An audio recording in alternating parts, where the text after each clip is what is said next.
Era un obiettivo che cominciavamo a porci dagli ultimi anni, soprattutto visto il crescendo dal 2010, il nostro primo anno, al 2019, siamo passati da meno di 3.000 a più di 10.000. Abbiamo già il prossimo obiettivo che sono gli 11.000, sono certo che raggiungeremo in questi ultimi 4 giorni. È una bella soddisfazione, premia un lavoro complessivo, collettivo, premia l'impegno degli operatori, premia soprattutto la bontà, l'eccellenza del nostro artigianato artistico. Senza queste produzioni, questi elaborati, questi prodotti non saremmo arrivati neanche a 500.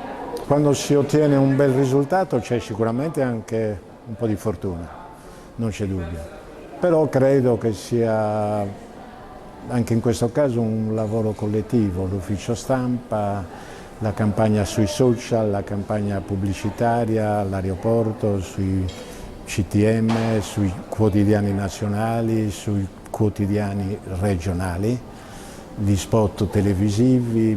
Alla fine è stato un insieme, ma credo che abbiamo raccolto quest'anno un lavoro che abbiamo cominciato negli altri anni.